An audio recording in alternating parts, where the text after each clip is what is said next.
it's the Jazz, Utes, Cougars, or Aggies, these guys have got you covered. Time to eat, fellas. You're locked on to Jake Scott and Ben Anderson. 1, 2, 3, move it. On 97.5, the KSL Sports Zone.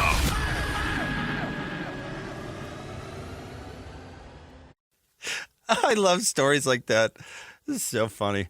All right, Jake and Ben, 97.5, the KSL Sports Zone. Want to remind you can win big every Wednesday right here on this station with Win Ticket Wednesday.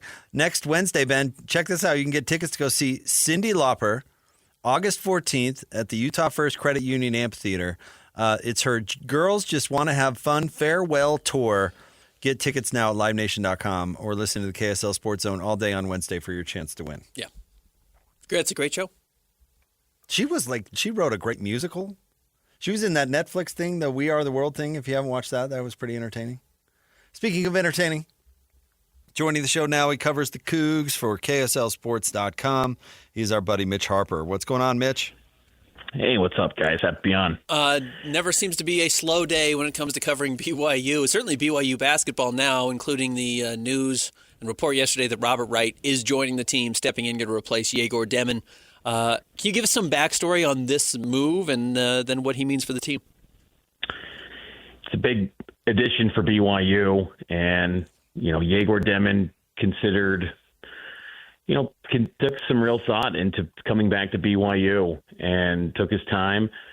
And when that became clear that he was going to go to the NBA, BYU looked at other opportunities, and with Robert Wright hitting the portal, you're talking about the number one portal guard and point guard and just a perfect fit. And honestly, someone that probably is a better fit for Big 12 basketball than even Yegor. Yegor is going to be better in the NBA than what he was at BYU.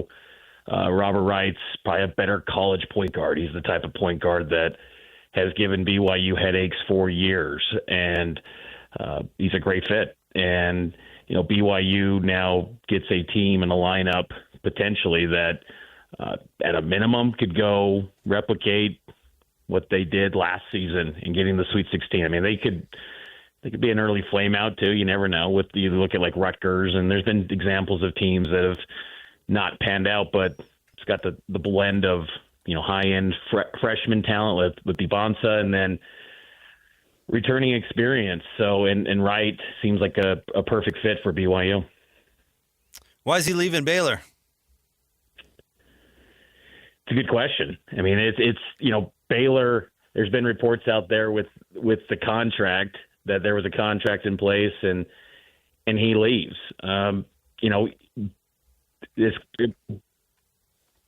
Sorry about that. My dog here. But yeah, there's with BYU and Baylor. It'll be interesting to see what ends up. How this all comes out to be. But as far as his exact reasoning, that's really not clear. It's other than he just got into the portal, and why he left that reported contract. Haven't heard from his camp on that. So that's going to be something that be working to get more info on that. A.J. Dibonsa is certainly the biggest name BYU's landed. I'm not going to try and change that. That's not the story at all. But teams win in the transfer portal. The players you bring in the transfer portal now in college basketball are how you win. Now, A.J. is going to be probably their best player. I don't want to discredit how good Richie Saunders is at the college level right now. But I think if BYU can continue to kill it like they are right now in the transfer portal, that bodes as well as getting the number one overall recruit, because truthfully, we know BYU's not going to get the number one recruit every year. But if you can compete for the biggest transfers, you're going to stay relevant regardless of what happens with your true freshmen. No question. And if you can get roster retention too, those are going to be big pieces going forward, for BYU. But if you can be a player for, 5-star transfers every cycle, you're going to be in the mix to be a team that can contend for the Big 12 on an annual basis. So, yeah, the roster building that BYU is putting together is impressive. And I don't think anyone a year ago at this time would have thought that was possible. You think of, less than 2 years ago, they're losing a guy in Quez Glover, who's kind of a third school and 3 years guy. he bolts midsummer for Kansas State, a Big 12 foe, and it was all over NIL. And now fast forward, that was according to Mark Pope, who went on the record and was saying it's 35-40% of his job is spent on NIL, and he's got to rally the troops better. And they lost that guy, and he was just kind of a rotational player. And now fast forward to now, you're getting the number one point guard, 5-star prospect in the 2024 recruiting cycle, number one point guard transfer. It's big time stuff, and it levels the expectations, and BYU should embrace that and expect this group to deliver big time results that they haven't experienced in program history. So quantify that, Mitch. What is the expectation, do you think? It's got to be you're chasing the Final Four. You're chasing for a national championship. That's what the BYU should be looking for. At the low end, you're getting to the second weekend, but there shouldn't be any kids' gloves on this. Like, they got to go win. They got to go all chips in. When you got a senior in Keba Keita coming back, Richie Saunders hasn't formally announced anything yet, but he was at Yegor Demon's presser, and Kevin Young almost spoke in a way that Richie seems like a guy that would be retained, but he has to make that decision clearly. But he comes back with Dibonsa, with Robert Wright. You got Mihailo Boskovic, Brody Kozlowski, someone that they view could have some potential in the program, a former 4-star recruit in his own right. It's let's see if BYU can really take that next step, because now Kevin Young has college basketball experience under his belt. He kind of knows the tendencies of how games are officiated, how kind of the ebbs and flows of a season and all the practices. I think that was a shock to the system for him and some of his pro background assistants, that it is a lot of practices compared to just always playing games and developing through games that they were doing in the NBA. It's a different model in college basketball. Now they have a little bit of experience. They have a feel for handling groupings in a 30-game schedule compared to an 82-game slate. So all of that experience paired up with, to me, the most talented potential starting lineup in BYU history, expectations should be sky high. And that's going to be the expectation. I had BYU in my, way too early number 2 spot in the Big 12 power rankings behind only Houston. And, Houston loses Arsenal. They bring in Pop Isaacs, who was in some respects a BYU killer when he was at Texas Tech. But, Houston's going to be really good. I mean, they're going to be excellent next season again. We'll see what happens with Milos Uzan if he goes to the NBA. But BYU's right there to contend for a Big 12 title. Looking at this roster, how close is it to being complete? You got a few spots left. It'll be really interesting to see when you kind of forecast what that starting lineup could be. You look at it right now, and I think the thought would be, getting a stretch 4, but that is an expensive market. Bigs in college basketball command a lot of money in the portal. And so I could see a scenario where you're looking at BYU starting 5 being, Keba Keita at the 5. Maybe you play Dibonsa at the 4. To me, he's more of a 3 because I just think that's where he's best served. But you play him there, and then you go with Richie Saunders, maybe Dawson Baker at the 2. And then at the point guard spot, Robert Wright, and some of the key guys off the bench with Boskovic and, as I said, Kozlowski, and but they're putting together the pieces. It's a year where you're only going to have 15 roster spots, assuming that the rev share settlement it gets cleared and signed off. That you have a hard cap at 15 roster spots, so that could send some walk-ons potentially packing, unless that gets cleared up and walk-ons can be grandfathered in. We'll see if that's a slow phase out, but about 2 or 3 spots remaining. But your key rotation is starting to come together with the addition of Robert Wright. Mitch, it was a little over a week ago, but you projected the post-spring depth chart, which I found interesting. I'm curious, what stood out to you while you were going through that exercise? Was there anything that was particularly relevant or surprising? I think for one of the big things is that, BYU's got some good top-end talent, and they got good depth too, solid depth. I think there's still some questions about, can BYU football put together, all conference guys at the key spots, like with quarterback with Jake Retzloff. Can he be the best QB in the league? Because we saw last year, in order to win the Big 12, you got to be the best quarterback, and Sam Levitt was. And, this year it's Levitt, Sawyer Robertson comes back, Dampier with Utah, and I think, Retzloff's in there. Those are some of the best quarterbacks in the league, and Hoover's still there. But, I think that's one of the things that really stands out to me is can these top-end guys that look primed and ready to take big leagues forward, do they do that? Because there's a fine margin in the Big 12 between 11 wins and 5 wins.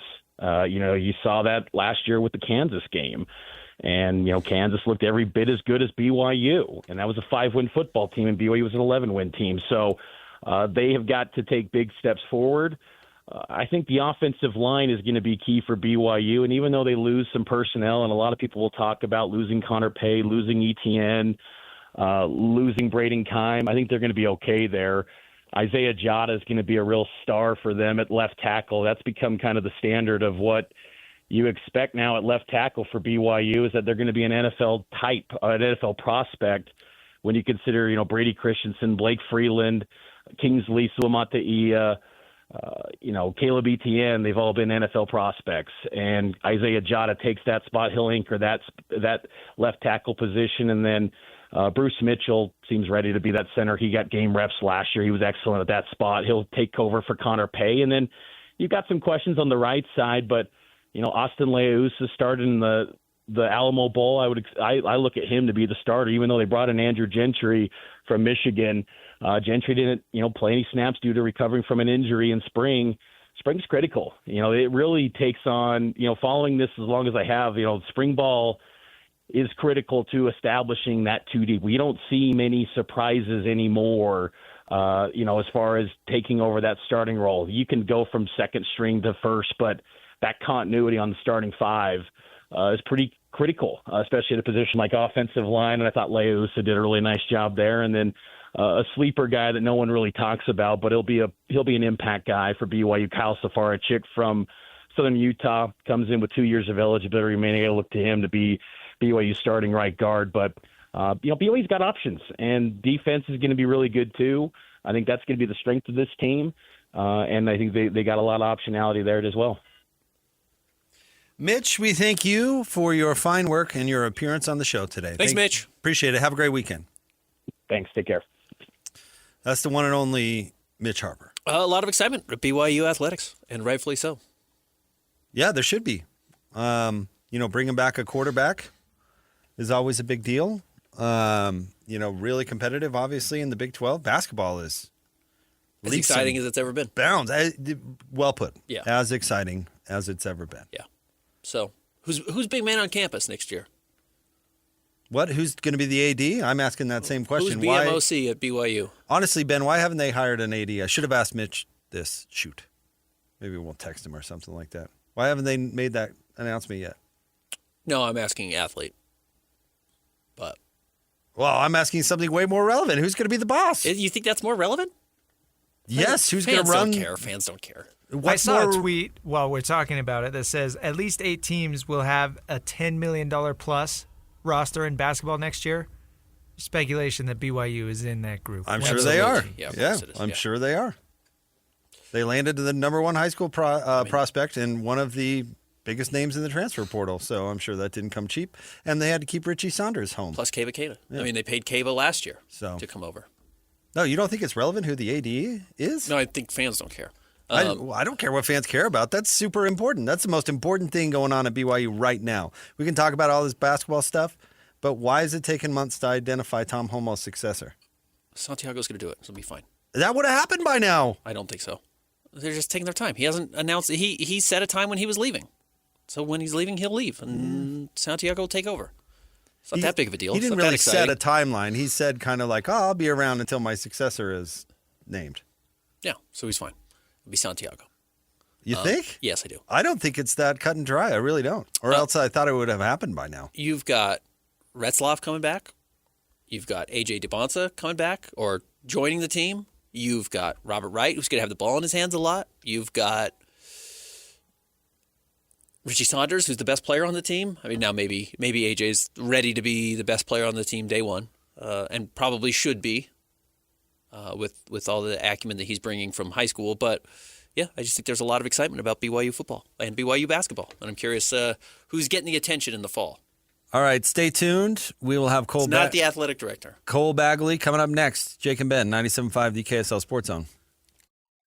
Hey, bro. You hear us every day with our crazy opinions. Hey, what you doing? Well, now it's time to hear from you. Hey, great show. Download the KSL Sports app and fire off your thoughts with the call-in tab on the bottom of your screen. Your show is fantastic. It's the one that captivates me the most. You can tell PK to stop singing. Cheap bangs, cheap bangs. Let Jake and Ben know what you really think of the Jazz. Tell Hans and Scotty about your favorite barbecue spot or what color of tie JJ should be wearing on TV. The best entries will be played on the air. Download the KSL Sports app now and hit the call-in button to let your voice be heard. I think you guys do an incredible job. This is 97.5, the KSL Sports Zone. The sports you love, the teams you can't live without. Get a sense of urgency. This is Jake Scott and Ben Anderson on 97.5, the KSL Sports Zone. Jake and Ben, 97.5 the KSL Sports Zone. Join JJ and Alex today at Doug Smith Mitsubishi, just off the freeway at 495 West Main Street in American Fork. No one knows Mitsubishi like Doug, so go hang with JJ and Alex. All right, Cole's ready to go. Let's hit the open, Christian. With complete coverage of the Utah Hockey Club, this is Cole Bagley of KSLSports.com on 97.5, the KSL Sports Zone. His appearance on the show is brought to you by Hercules First Federal Credit Union, growing stronger together. Hello, Cole. Hey guys, how you doing? Doing well. Your marathon is quickly coming to an end. Last home game last night for the Utah Hockey Club. They fall, unfortunately, in the shootout. But what has been a good showing this year, I think, was still pretty encapsulated with the tough loss last night. What did you make of how they've closed this season, even once they were eliminated from the playoffs? Yeah, I think this team has done a good job of staying dedicated to being competitive, playing competitive, and for a lot of the guys, they see a lot of value in closing out the season strong to lead into next year. This is a team that is really working towards continued progress. I had a conversation yesterday with Logan Cooley where he said, look, we've done a lot of good things over the last couple of years to get to a point where we're playing meaningful hockey, but moving forward, it's playoffs or bust from this point. And so, they've done a good job, playing competitive hockey, playing, to the best of their abilities. Last night was unfortunate. They had a strong start. They're up 2-0. And, unfortunately they did let Nashville back into it, but they still managed a point. And I think they put on a good performance overall for the fans. And it was a fun night, as they celebrated, the first season in Utah Hockey Club history. Curious to your initial reaction to the new facility that they're opening up down there at Southtown, and if a nice facility like that will have an impact in attracting players. Yeah, it's beautiful. It's a top-tier NHL practice facility. I spoke with quite a few guys on the team, Clayton Keller, Kevin Stenlund, a handful of other guys who have all said, hey, this is a top 5, top 3 facility in the NHL. And so, it certainly is going to have an impact on, bringing in free agents, because that's where they spend most of their time. The team honors that the Utah Hockey Club handed out yesterday after the game, is that something every team does, or is this something novel to the Utah Hockey Club? It's not something that I've seen a whole bunch, in the NHL. But I thought it was cool. I thought it, pretty well wrapped up, the season, and I think, this organization, this team has done a good job connecting with the community. A lot of people are invested in these players, invested in, who they are on and off the ice. And I think that was more so what they were trying to do, is to just show, hey, these are the players that really stood out this season. And they allowed the fans to be part of that. Cole Bagley is with us talking Utah Hockey Club here on 97.5, the KSL Sports Zone. Cole, what do you expect to be the first priority of the offseason? I mean, first and foremost, it's signing Logan Cooley. This is a potential superstar, 20-year-old player who, could be a top 15, top 10 guy in the future. And, they did such a good job in selecting him and doing what they were supposed to as part of a rebuild, right? Finding elite prospects, bringing them in, developing them, and building your team back up that way. And, he has shown just incredible skill this season, incredible growth. There's one team in the National Hockey League with two players under the age of 22 that have more than 50 points, and that's the Utah Hockey Club with Logan Cooley and Dylan Guenther. And so priority number one is going to be, locking him up long term. Again, I spoke with him yesterday, and that was another question I was able to ask is Utah a place that you want to be? And he said, yeah, for sure. He said from the front office to the facilities to the fans to his teammates, this is where he wants to play hockey long term. We saw the big deal for Dylan Guenther early in the year, and even then it was, 8 years and $57 million. It was pretty affordable. Yeah. What do you expect for Cooley? I think something similar to that. A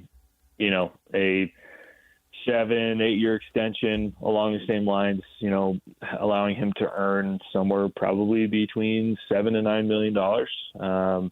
I think it's advantageous to Cooley that the cap is going up. And Dylan is a phenomenal player. Absolutely. He's going to be a very important player for the Utah Hockey Club with his scoring abilities, how dangerous he is in the offensive zone. But I think Cooley, in my opinion, is the better overall player. He's a very, his complete 200-foot game is, very complete. The way that he plays defensively, he gets in on the power play, the power kill. So I think he'll potentially fetch a little bit more than Guenther did, but I think, similar numbers. Sorry, go ahead. I was struck last night watching all the players on the ice hanging out and remembering a year ago at this time how bizarre it was to watch them in the mullet leaving Arizona and kind of the feeling of that. And I know everybody was shocked, and I know the players were pretty stunned and trying to be, supportive of the fan base that was still there. To see the fans that were hanging around last night, handing out the awards, and to have Ryan Smith saying, hey, this is just starting. This was almost a trial run this first year compared to where they were last year. That's not Ryan Smith's words. Those are my words. But that's what it felt like. It felt like now, this is the team that's established here. They're running. I've got to imagine that's going to be a totally different feeling for the players and the franchise, having certainty going into a second year and this not being the first time they're doing this in Salt Lake. Yeah, I mean, this is, last night I was, just kind of sitting there and sitting back and just kind of taking in this incredible product that, the Utah Hockey Club, put forth this season in their first year. And not just what they're able to do on the ice, but just the intimacy between, the organization and the fans. To me, I grew up here and I was growing up a Jazz fan. I went to University of Utah. My family, big BYU fans. There's special relationships with those organizations. But to me, this NHL thing, this Utah Hockey Club, it's different. It feels very close.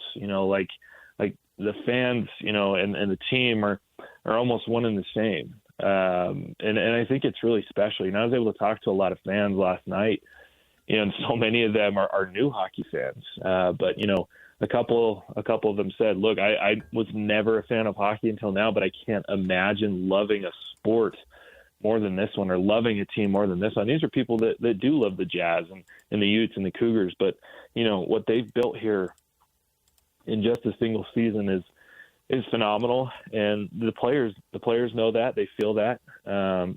Most of them last night were, reflecting on this season and talking about how this place is home. Utah is home, and that goes so far for these guys. Especially players like Keller and Krause and Schmaltz, Vemelka, who had been with the Coyotes organization for a while and just never really were treated by the ownership group the way that they deserve to be. And that created, I think, a disconnect with their fandom, whereas, Ryan Smith, SEG have done a phenomenal job. And there's this, undeniable connection between the players and the fans. And yeah, it's going to propel them forward. These guys want to be here. Many of them, Keller and Vemelka, called this place home. And I think that goes a long way in terms of, giving your best, giving your all, and being able to just focus on hockey, which is going to go a long way for these guys.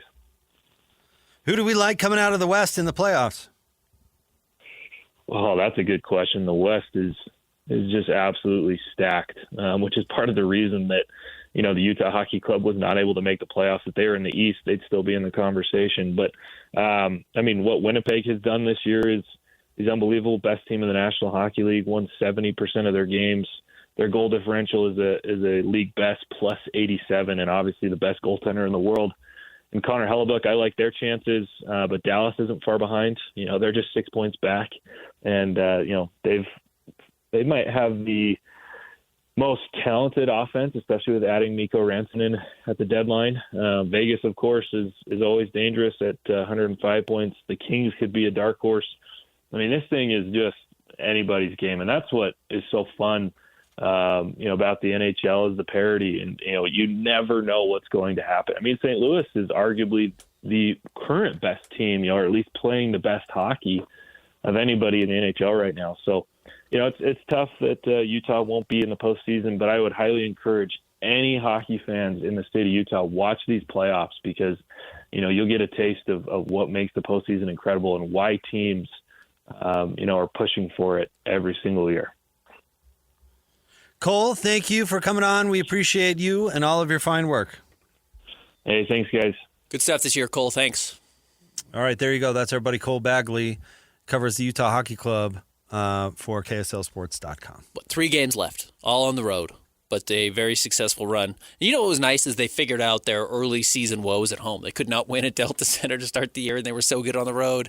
I think it was Gunther yesterday who said that they were a little starstruck playing in front of all these fans and having that type of energy and expectation. And they have since figured that out and became very strong late in the year playing at home, last night excluded. But I'm excited. I'm excited to see what year 2 looks like. And, the arena is going to be different next time we see them. They're blowing off half the arena this offseason, and then they'll blow off the other half next year.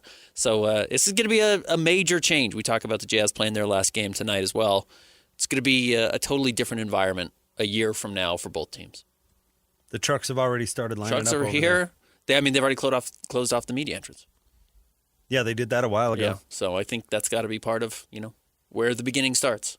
So we'll see. I'm curious to see how it all looks. We haven't seen plans of what it's going to look like. There's been talks. I've heard some things behind the scenes of what they want the behind the goals to look like, but we haven't seen it fully.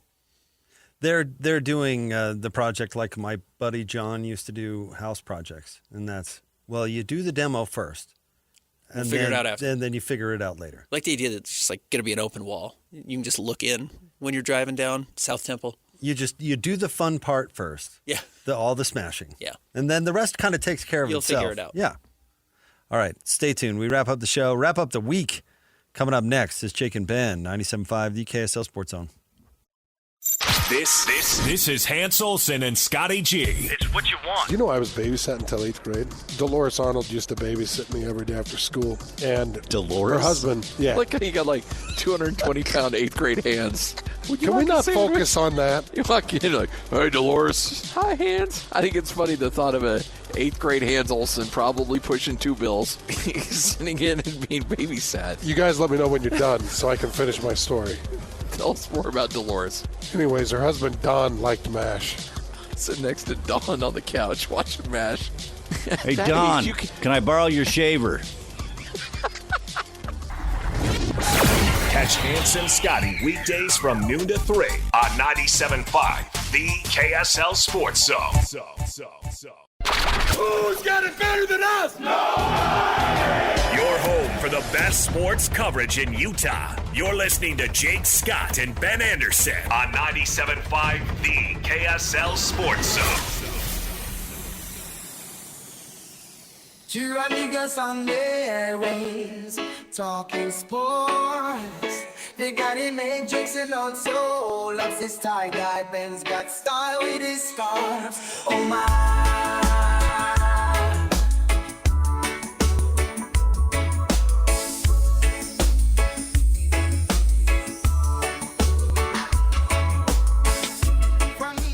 Jake and Ben, 97.5, the KSL Sports Zone. Jake Scott, Ben Anderson.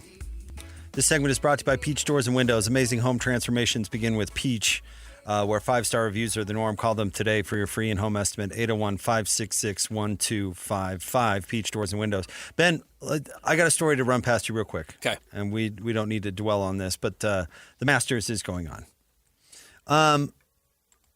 Is this a situation that can make a bad thing worse? Let me ask you that. Like, you can miss a game-winning shot in the NBA, but if you miss a layup like what's-his-name did the other night, Tamani Kamara, that makes it way worse, right?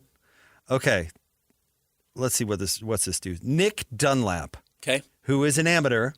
I think he won the U.S. amateur and qualified for the Masters, and actually I think he is technically on tour. But in his first round at the Masters, Ben, he shot a 90.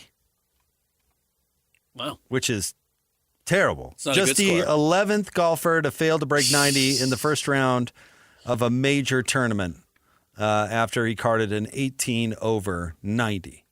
Now, listen, golfers have bad days. I mean, it's just a bad day. Yeah. He's an amateur at the Masters. Yeah, you know, like he expected. But get this. Did not have one 3-putt. No. He's closing the holes well. But I think that makes it worse. Yes. Generally, that's where you lose your score, right? Right. If you come in with a 90 and you're like, man, I 3-putted every green. Like, yeah, right. Just didn't have the putter going. Didn't have the putter going. Yeah. This guy didn't 3-putt one green. So that meant he's in the water and the woods all day? Yeah. Like, isn't that way worse? Slicing those drives. Yeah, he was all over the place. I mean, he could come out and say, well, the putter was hot and I didn't miss a putt. And it's like, well, that's what your excuse should be, not that you're... Maybe he has a bum 7-iron. So I guess. Front 9, he goes bogey, par, bogey, bogey, double bogey, par, par, par, bogey. Like a 7 with a 2-putt? Back 9. Yeah, right. Yeah. Tough to get to the greens. Back 9, par, double, double, bogey, bogey, par, double, bogey, double. He doubled a par 3... but had a 2-putt. He must have hit it in the water. Yeah, he must have. It was all over the place. Who among us? No, he did that on 2 par 3s. Hole 12 and hole 16. How is that possible to do that without making a 3-putt? Rory, by the way, charging up the leaderboard. He'll choke it and then cry after. Climbed to 4. He's a 5 under for the day after closing so poorly yesterday. He'll have his driver pick him up at the back door. He'll find the car through his tears and drive off. I tried run over the media. I tried so hard to be in on Rory because I liked what he was doing by sticking with the PGA and whatever, but I can't. That stuff annoys me. He does a bunch of stuff that annoys me. I like Scotty Scheffler. I don't know if there's anyone else I care about in golf right now. I just don't know if there's like another. I like Tony. Like, obviously, I like Tony Finau. Oh, I have a bunch of players that I suppose I care about or follow or root for. I just don't think it just doesn't have that draw right now. It doesn't have those guys right now. The live stuff hurt people. It hurt their reputation. It chased off even some of the people you did like that were exciting and coming up. Oh, I think what it did was take a lot of the big players off the board from we opened the show talking about the media's role in promoting sports and, all that. These live guys just fell off the planet.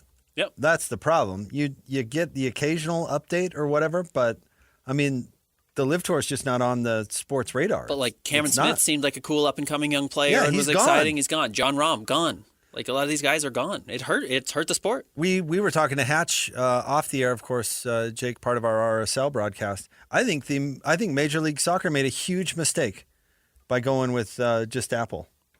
It's hard to find. Yeah. And then all of a sudden it's just gone. And you're not talking about it as much. And the diehard RSL fan, obviously, and there are a lot of them. You go down to those games, you can see it for yourself. I'm not knocking RSL or I guess necessarily Major League Soccer, but I don't think that was a good Nobody's not trying to build their audience. Why did the Jazz get on TikTok? Are the existing season ticket holders on TikTok? No. That's a bunch of 60-years.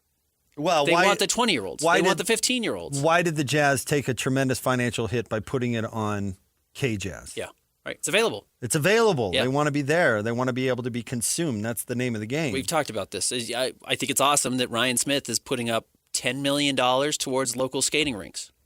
But also that money's going to come back to him ideally if he builds out a base of NHL fans in 8 to 15-year-olds whose parents are going to watch hockey and then take the kids to the games because you get 2 free tickets every time you sign your kid up for hockey and then you become a lifelong fan. Yeah, and then when they are it's a long game. Then when they're the worst team in the league, you're still selling 17,000 tickets a night. It's the long game. It's not. Ryan's not getting that money back quickly, if ever. But you're building out a fan base. You're building your audience. Oh, he'll get it back for sure, and then some, if you're patient. Yeah. All right, wrapping up the week. We talked about it earlier, Ben. It's crazy. On Monday, the Jazz season will be over. What do you want to hear NBA from playoffs will be set? Justin and Will, because we're not going to have a chance to. Will is talking right at 10 o'clock. Justin's on at 9:30 with DJ and PK. What, do you need to hear anything from them? Threats. Okay. Violence. I want to hear threats. Towards the league, I didn't say towards violence. Adam Silver? Each other. Anybody. Like the players? If you don't give us the number 1 pick. Yeah. I want to hear threats. We're going to be the bad boy Pistons. We're just going to take out bring every Kenny Lofton star. back. Yeah. No, I want them to threaten the players. Like I don't know who needs to like Cody Williams. We're cutting you if you're not 20 pounds heavier the next time I see you. He's got to get over this mono first before he can even start eating again, right? You don't have the energy to do anything. So he's already unfortunately got like a month setback going into his offseason. It stinks. This might have been the worst case scenario for Cody. Walker, you're how could they really threaten Walker? Let's see here. We're sending you to Minnesota unless you learn how to shoot free throws. Take his girlfriend's crown? Okay. I don't know if I don't think they have the authority to do that. I don't think they can send him to Minnesota either. I guess they can trade him. So yeah, threats. I think it would make it really lively for us. It's a little bit of a weird end of season for the Jazz just because so much of it is determined on what happens a month from tomorrow. What happens in the lottery. Yep. You get a number 1 overall pick or a top 2 pick. And regardless, even if they fall to 6th, which is possible now, the guy they draft still has to play a huge role next year. Yep. And it's going to be what most of the season is about next year. And they can't really acknowledge that. They're not going to say that. But certainly that's what they're banking on, at least for their first move. All right. Stay tuned. Hans and Scotty G are coming up next. We'll talk to you on Monday. Thanks, Christian. On the Jake and Ben Show, 97.5, the KSL Sports Zone.